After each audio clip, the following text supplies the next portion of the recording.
Dear students, तो question solve करते हैं अपन जेई एडवांस 2023 का सेट 1 का क्वेश्चन नंबर 1।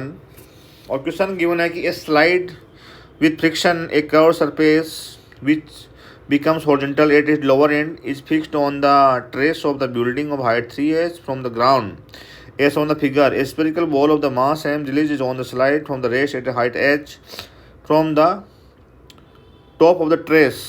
तो देखो ये टॉप है ट्रेस का, ये स्पेरिकल बॉल है जिसको यहाँ से रिलीज किया जा रहा है टॉप मोस्ट पॉइंट से बिल्डिंग की, making an angle theta with the horizontal. जब ये कोलाइड करती है थीटा एंगल यहाँ पर बनाती है।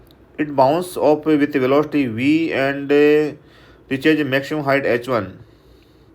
तो v1 और h1 देखो ये हाइट है, यहाँ तक ये बाउंस करती है। The acceleration due to gravity g है and coefficient of restitution of the ground is 1/√3। Which of the following statements are correct.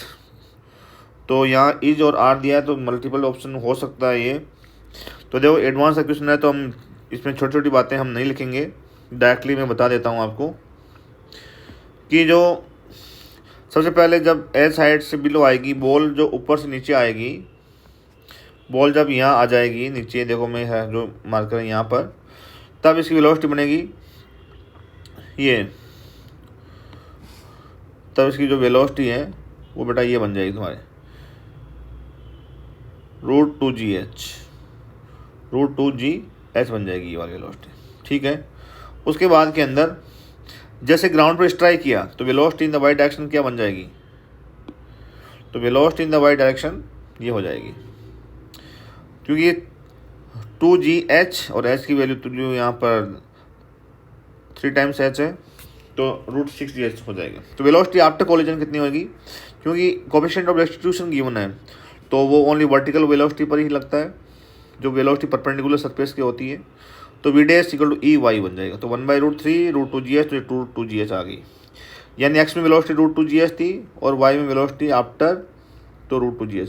तो यदि एंगल पूछते कि आफ्टर मतलब आफ्टर कोलिजन का जो वेलोसिटी है वो वेलोसिटी हॉरिजॉन्टल के साथ कितना एंगल बनाती है, तो ये एंगल 45 आता है।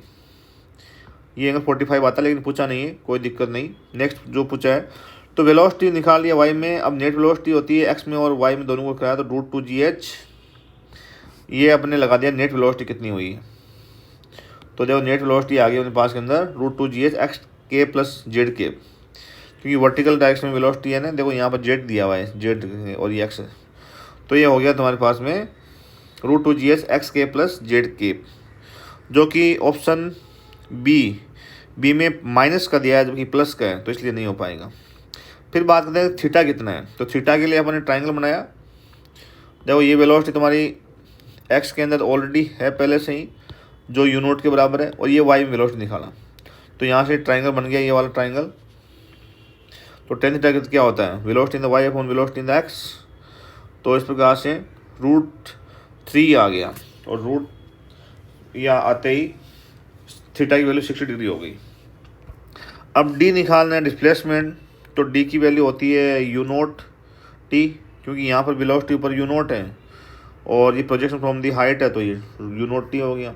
यू नोट की वैल्यू √2gh आई और टी की वैल्यू हो जाएगी 2h/g होती है, लेकिन यहाँ h की वैल्यू 3h है, तो 3h पुट किया तो डी की वैल्यू आ गई 2√3h। अब h1 निकालने की कोशिश की, कितने बाउंस बेक हुआ, तो उसमें ओनली y कंपोनेंट काम में आता है। तो ये होता है मैक्सिमम हाइट के लिए, तो v dash y square upon 2g। तो v डैश की वैल्यू है √2g है, तो स्क्वायर होने से ये स्क्वायर रूट हट जाएगा और h आएगा। तो h डैश और h के आप बराबर है, तो इसलिए हमने यहाँ पर h1 की जगह पर h1 पुट कर दिया, तो d/h1 आ गया 2√3। इसका मतलब option A B, so A C and D are correct option of the given question. Thank you.